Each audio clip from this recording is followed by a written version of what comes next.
quand Drew McIntyre a des choses à dire, on l'écoute. Et en juin 2025, dans une interview, on peut dire qu'il s'est lâché.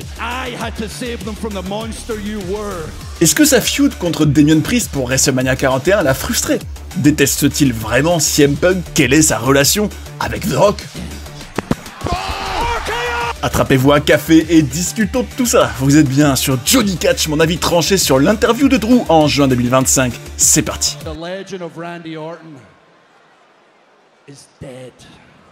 Ah là là, Drew McIntyre, il y en a des choses à dire sur lui, et c'est vrai que il est quand même un des personnages les plus intéressants, je trouve, en tout cas à la WWE en 2025, pour de multiples raisons. Et j'aimerais quand même rappeler à tout le monde qu'en 2024, il a eu ce qui est pour moi la rivalité de l'année. Évidemment, sa rivalité contre CM Punk. Et c'est vrai que, quand on regarde un peu ce qu'il a fait entre-temps, il y a des questions à se poser qui sont vraiment passionnantes, tenez-vous bien. Bah déjà, rappelez-vous, au Royal Rumble, déjà on avait pu apprendre qu'il était assez excédé, le Drew McIntyre. Moi je me rappelle que dans les conditions du direct, quand on avait vu Drew McIntyre se faire éliminer par Damien Priest, bon déjà personnellement j'étais vraiment excédé parce que je voulais que Drew aille vraiment loin, et je trouvais que ça... Waouh, quoi, pourquoi encore Damien Priest autour de lui? Est-ce qu'on repart encore sur du Drew Damien Priest une fois de plus? Bon, au final, oui, hein, mais on se rappelle que sur le web, ça avait fait beaucoup jaser, hein. Il y avait des fans, et pour le coup, pour une fois, j'étais d'accord avec le sentiment de pas mal de fans sur le web qui disaient que Drew McIntyre, après tout ce qu'il avait réussi à faire en 2024 en termes de promo de qualité, en termes de segments mémorables, rien que sa feud avec CM Punk était vraiment d'anthologie, qu'on le réduise à une feud comme ça contre Damien Priest pour WrestleMania, c'était vraiment indigne de lui, et qui méritait bien mieux. Et c'est vrai que j'étais 100% d'accord. Hein. Et la question qu'on peut se poser, et vous allez avoir des éléments, c'est est-ce que lui, tout ça, ça l'a mis à bout? Qu'est-ce qu'il en a pensé? C'est vrai. Et même, est-ce qu'il considère, par exemple, que après tout ce qu'il a pu montrer en 2024, qu'on le traite quand même à sa juste valeur ou pas? Et même son regard global sur sa carrière à la WWE récente, on va en parler. En tout cas, pour vous donner un peu le contexte, c'est une interview qu'il a faite en juin 2025 pour Gorilla Position. Et c'est vrai que Drew McIntyre, c'est toujours intéressant, surtout depuis qu'il a fait son heel turn, du moins qu'il a un personnage bien plus heel qu'avant. Je trouve que Drew McIntyre est vraiment un de ces gars, que c'est vraiment un plaisir à écouter.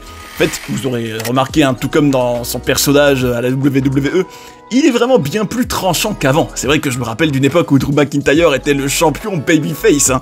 Ça c'était en 2020, à la WWE, et même quand il était un babyface de manière globale.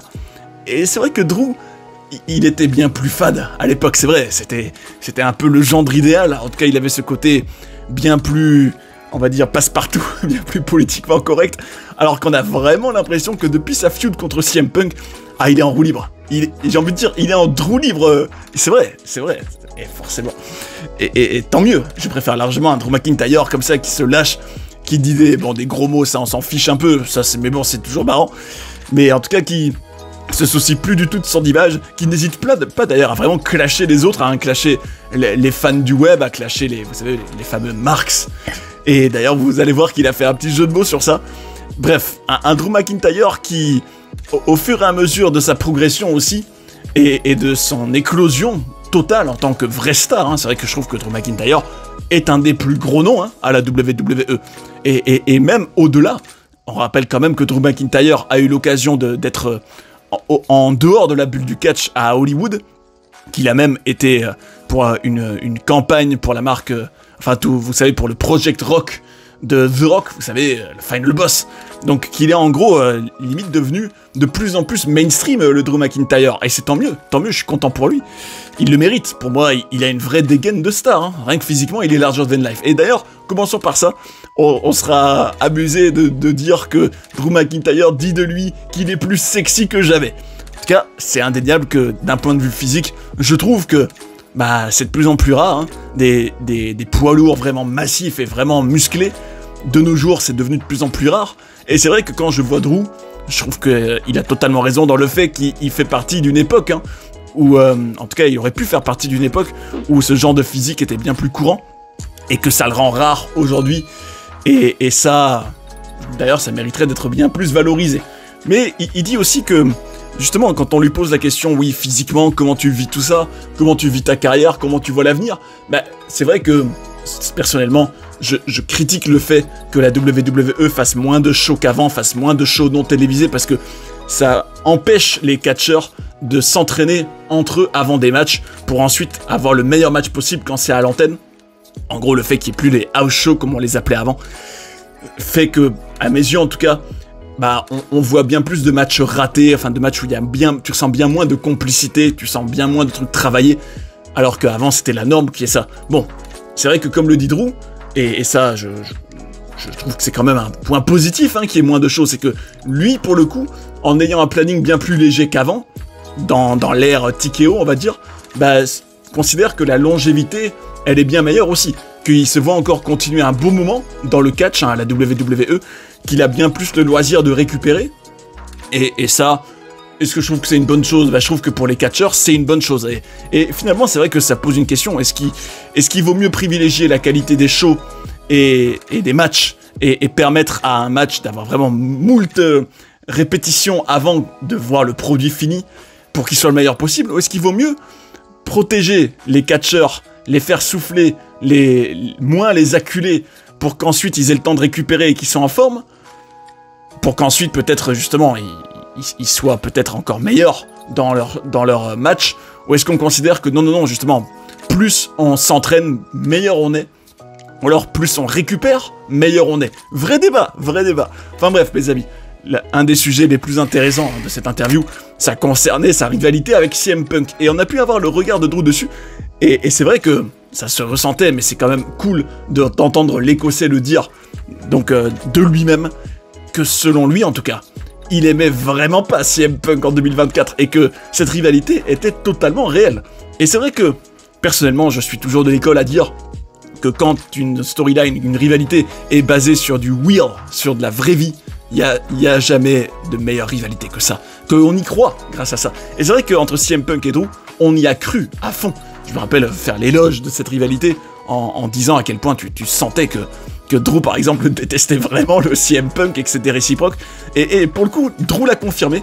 Il a dit que tout était basé sur quelque chose de réel, alors que, malgré tout, ils sont tous les deux de grands professionnels, et ça, c'est tout à leur honneur, que malgré leur haine réciproque réelle, qu'ils ont réussi à rester suffisamment pro pour que ça soit une bonne storyline, que ce soit une bonne rivalité, qu'ils étaient tous les deux dans un mindset intérieurement où ils voulaient sans arrêt dépasser ce que l'autre avait fait, et qui se challengeaient mutuellement, en quelque sorte. Mais bon, ça c'est leur côté compétiteur, comme il disait Drew, et ça, je trouve ça génial. Personnellement, j'adore entendre ça. En gros, que Drew se disait, bon ben là, Punk, il a dit ça, ou il a fait ça, ou il vient même de dire ça dans la promo qu'on vient de faire en direct, là. Il faut que j'aille plus haut, que je fasse mieux que lui, et c'est comme ça qu'on tire le meilleur des deux hommes, et qu'on a une rivalité de ouf. Mais bon, la seule règle que Drew s'imposait, et il disait qu'il en a pas forcément parlé avec Punk, mais que de lui-même, en tant qu'homme, c'est ce qu'il fait, que la seule règle, que tout est sans limite, hein, en gros qu'il peut parler de tout chez un personnage, chez un autre catcheur, critiquer tout et clasher tout, sauf parler de la famille. En gros que ça, c'est la règle que Drew McIntyre respecte et à laquelle il tient, que là en l'occurrence, il aurait jamais voulu clasher AJ Lee, par exemple, la femme de CM Punk, ou s'en prendre à la famille, aux proches de Punk, que pour lui, ça, en tout cas, ça n'a pas sa place. Et bravo, j'ai envie de dire, c'est la classe à l'écossaise de Drew McIntyre. Ensuite, l'autre grand thème important, hein, après avoir parlé pas mal de CM Punk dans cette interview, ce qui était vraiment méga intéressant, c'est ce qui concernait Damien Priest. Et c'est vrai que moi, personnellement, j'avais vraiment hâte de savoir. Je me demandais si Drew a vécu ça comme vraiment une honte, en gros quelque chose qu'on lui a donné pour WrestleMania qui était indigne. Moi, en tout cas, je trouvais que c'était indigne en tant que fan de Drew McIntyre. Mais il a expliqué, c'est vrai qu'il m'a plutôt convaincu, Drew, dans cette interview, il disait que son mindset par rapport à tout ce qui concernait Damien Priest, et même pas que de manière globale, Drew McIntyre, en gros, sa manière de voir les choses, quand il est sur le point de s'investir dans une feud ou quoi que ce soit, n'importe quel contenu à la WWE, que lui, il se demande toujours quelle est la meilleure histoire que je peux avoir. Et que lui, le fait qu'il soit pas impliqué dans une course au titre, que finalement, il s'en soucie pas tant que ça.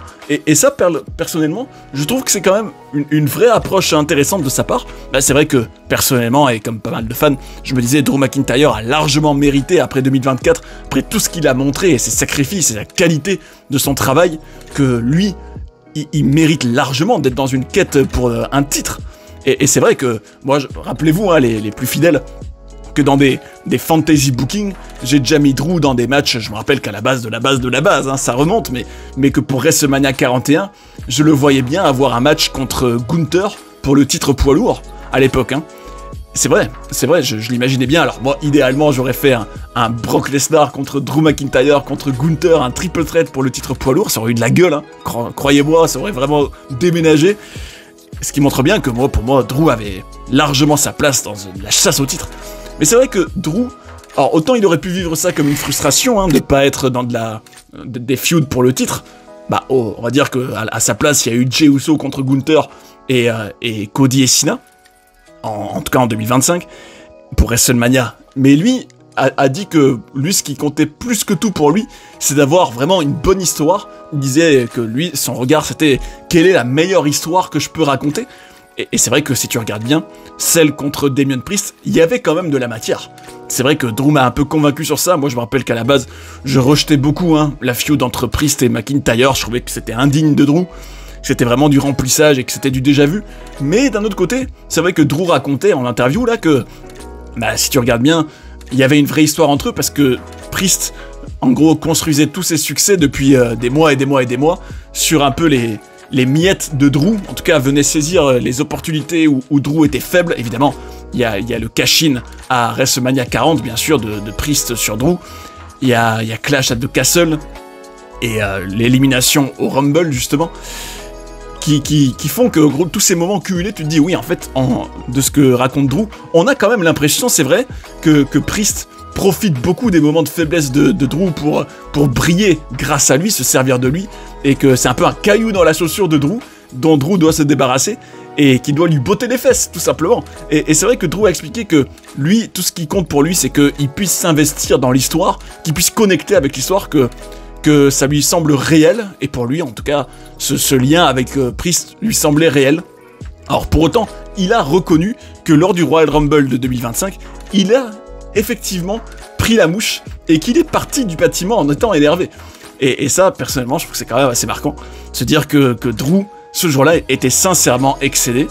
Il l'a confirmé, hein, il y avait déjà des rumeurs à l'époque, mais il l'a bel et bien confirmé, et bah, ça montre bien que il a effectivement été en colère. Bon, après, il voulait pas dire explicitement de nom, mais en tout cas, dans la personne qui l'interviewait, donc lui disait, oui, est-ce que c'est LA Knight, est-ce que c'est Logan Paul, est-ce que c'est lié à Priest? Il disait qu'il voulait pas dire de nom, qu'il était professionnel et tout, mais que ce jour-là, en tout cas, il était très énervé, et que il a préféré partir du bâtiment pour pas, en gros, frapper quelqu'un, et que c'est son côté professionnel que lui, quand quelque chose l'énerve beaucoup, tout comme le retour de CM Punk à l'automne 2023 à la WWE, que quand quelque chose comme ça l'énerve énormément, il préfère s'en aller pour pas que quelqu'un prenne toute sa colère, et si quelques jours après, comme il a expliqué, il est encore énervé, bah là, il ira régler son compte à la personne concernée.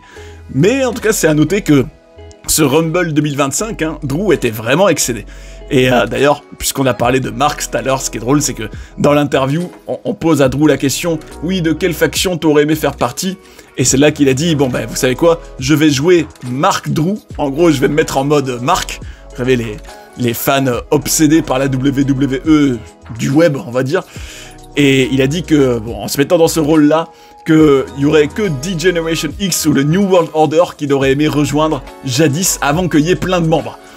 Et il a dit aussi, sur le fonctionnement, justement, puisqu'on parle de clash interne, en tout cas de moments où il s'est énervé, que ce qui est certain, c'est que sous l'ère Triple H, là, que son opinion et l'opinion des catcheurs a plus d'importance que jamais. Alors, j'en ai déjà parlé personnellement. Personnellement, je trouve que c'est pas forcément une bonne chose.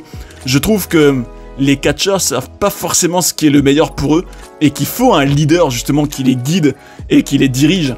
Et que être comme ça, on va dire, d'égal à égal avec, par exemple, le responsable créatif, en l'occurrence Triple H, et donner son avis et avoir, on va dire, plus de crédit à attacher, alors, à des catcheurs, c'est pas forcément, moi j'en suis pas forcément fan. Après, je trouve que, évidemment, il y a des catcheurs qui méritent d'être écoutés. Il y en a d'autres, par exemple, bon, je vais vous dire, évidemment, que je trouve que, par exemple, des Johnny Gargano et autres, eux, non, toi, tes idées, elles valent rien.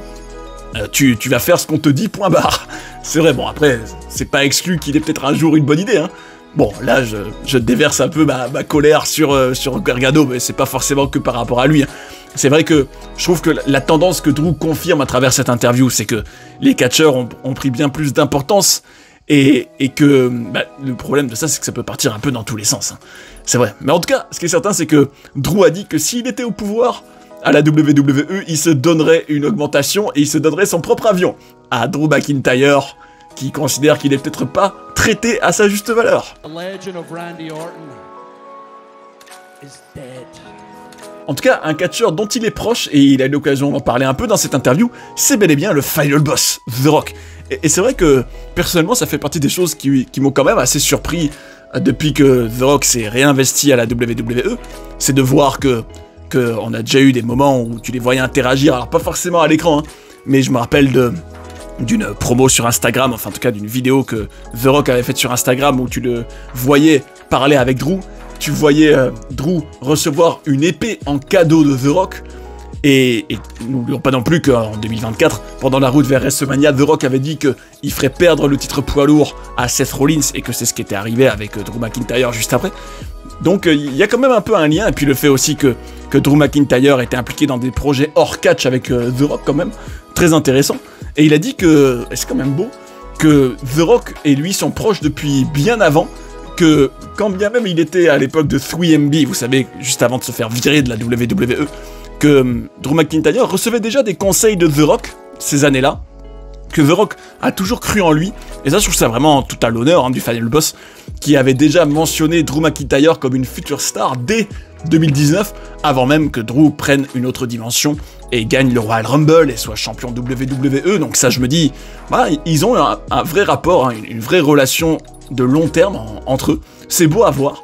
Alors maintenant, moi, quand j'entends ça, je me dis, j'aimerais bien en tout cas que créativement parlant, dans les storylines, on voit peut-être un peu plus de liens entre les deux.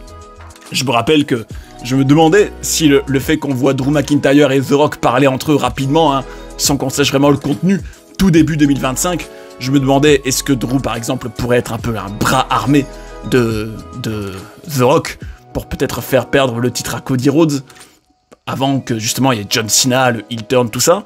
Vraie question, je me demande en tout cas où ça va mener. Et il a aussi dit Drew que son dream match, en tout cas s'il y avait eu un match de rêve qu'il aurait aimé avoir dans sa vie, bon on n'arrivera jamais, mais c'était Bret Hart. Et personnellement je trouve ça quand même fou de se dire, c'est dingue comme aussi bien pour un Roman Reigns que pour un Drew McIntyre, Bret Hart c'est vraiment leur idole, en tout cas un de leurs catcheurs préférés, et contre qui ils aimeraient avoir des dream matchs. Et puisqu'on parle de Roman Reigns, un truc que Drew McIntyre a mal vécu, ce sera le mot de la fin, bah c'est que pour lui, Roman Reigns est sa kryptonite, ça il l'a dit explicitement, hein, je trouve ça sympa, référence à Superman, tout ça. Et il disait que, bah, en fait, depuis des années, hein, depuis qu'ils se sont affrontés pour la première fois, hein, il y avait eu leur feud pour WrestleMania 35, rappelez-vous, hein, c'était bien avant que Roman soit le Tribal Chief. Il y a eu aussi l'époque, à l'automne 2020, où c'était champion contre champion au tout début du Tribal Chief. Il y a eu leur match à Clash at the Castle en 2022, bien évidemment. Il disait qu'il a jamais réussi à battre Roman Reigns, en tout cas par tombée, et que c'était un peu sa bête noire, hein, Roman Reigns, et qu'il voulait aller au bout de cette histoire, que pour lui c'est une grande rivalité qu'ils ont depuis que Drew est revenu à la WWE, et lui ce que Drew a mal vécu justement, il disait que pendant des mois et des mois, il a parlé de la Bloodline, il a parlé de Roman Reigns, et que ça a mené à rien. Bah, en gros, vous savez, c'est ce qui a été la situation début 2025 par rapport à Damien Priest, hein. C'est vrai qu'à ce moment-là, on était en droit d'espérer un Roman Reigns contre Drew McIntyre, hein, quelque part. C'est vrai que n'oublions pas que la période précédente et les mois d'avant, c'est souvent arrivé que Drew parle de la Bloodline, qui disent oui, là, je vais m'en prendre à Solo Sikoa, je vais m'en prendre à lui, je vais m'en prendre à Jimmy Uso, en gros, je veux éliminer toute la Bloodline parce que vous m'avez pourri la vie et sans vous, je serai champion, enfin bon. C'est vrai qu'il avait des raisons, scénaristiquement parlant, de vouloir s'en prendre à la Bloodline et de vouloir dégommer Roman Reigns. Et c'est vrai que ça, comme le dit Drew, hein, il a dit, bah, pendant des mois, j'en ai parlé, ça a mené complètement nulle part. Et ça, tu sentais dans l'interview que Drew en était pas très content, que tout ça ait servi à rien. Donc, on se posera cette question-là, hein, en suspens pour les prochaines années. Est-ce que on aura quand même un jour un vrai dénouement et un vrai 1 contre 1 final entre Roman Reigns et Drew McIntyre? Personnellement, j'y crois pas énormément. Je me dis que Roman, en tout cas à l'été 2025, est très déjà absent, et surtout, il a pas mal été connecté à Rollins, à CM Punk. Tu te dis qu'après ça, il y aurait peut-être Cody Rhodes et The Rock. Est-ce qu'il y aura la place de faire Drew McIntyre dans tout ça? Un vrai suspense pour l'avenir. Et ce qui est certain, c'est que Drew McIntyre, je suis content de voir, en regardant cette interview, qu'il a vraiment une vraie personnalité forte, il défend ses intérêts, et il se laisse pas marcher dessus. Et même, il a aussi le physique et la stature pour assumer toute sa personnalité et toutes ses opinions. Et pour ça, je dis bravo Drew. Alors je vous incite à me dire en commentaire qu'est-ce que vous pensez par exemple de la situation autour de Drew en 2025. Est-ce que vous trouvez que la WWE le traite pas à sa juste valeur du tout, hein? N'oublions pas qu'il y a déjà eu des histoires avant, hein, même en 2023, de contrats pas prolongés, de situations où Drew, on se demandait s'il allait pas partir. N'hésitez pas à donner votre avis, hein. Et puis évidemment un grand merci pour vos ressentis, vos likes, votre contribution. C'est toujours très apprécié. Donc n'hésitez pas à le faire.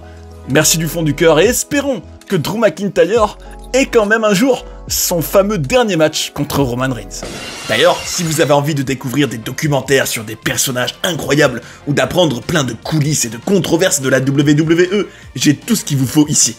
J'espère que vous avez passé un bon moment devant cette vidéo et je vous invite à rester sur Johnny Catch pour en voir d'autres. A tout de suite. And that's the bottom line, 'cause Stone Cold said so.